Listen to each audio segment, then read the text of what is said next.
government and business meeting in the middle somewhere. And I like that idea, and I think even if you look at South Africa's own SA Connect broadband policy, Yes. that's kind of the thinking there, right? Is that government and business must meet in the middle somewhere. However, when I watched the President's State of the Nation recently, he spent less than 30 seconds talking about broadband, only to say that the government would use Telkom as an agency to connect government institutions and schools. And then in the budget speech, the finance minister also alluded to broadband, but again, very general terms, saying only that they had budgeted, I think it was a billion rand? 1.1 billion. A billion rand. Yeah, just 1.1, yeah. For that broadband rollout. Do you think then that the government is serious about meeting the goal, I should say, of the 2020 universal broadband for South Africa, based on those numbers? Yeah. So let me just say, I think what gets stated at the State of the Nation address or budget speech is just skim the surface, right?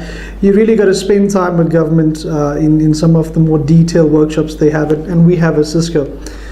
The first point is SA Connect as a policy from Cisco's perspective, and this I can share openly, is a very comprehensive policy. So we have, based on the work that we've done with several countries around the world on their broadband policies, we've actually created a benchmarking tool to actually measure the efficacy of broadband policies.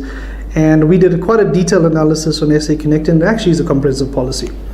Right, now that's the first point, right? The second point is what's government strategy around, taking national assets and then making them available on a wholesale perspective.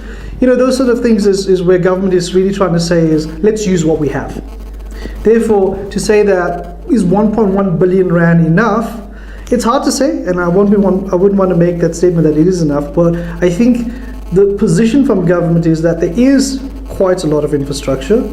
We can orchestrate that infrastructure to create, I'd say, quote unquote, some ubiquitous transport capability upon which, services and solutions can compete.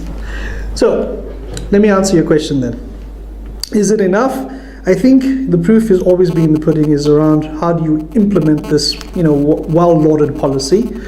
And we at Cisco, we are always open to have an advisory capability with government. Of course, being a vendor, government's got to be careful how they engage with us. But I think from an advisory point of view, we can certainly help government on those execution plans. Whether it's enough, only time will tell, to be very honest. And we'll certainly do our best to put our best foot forward, bring best practices that we've seen around the world to the South African government.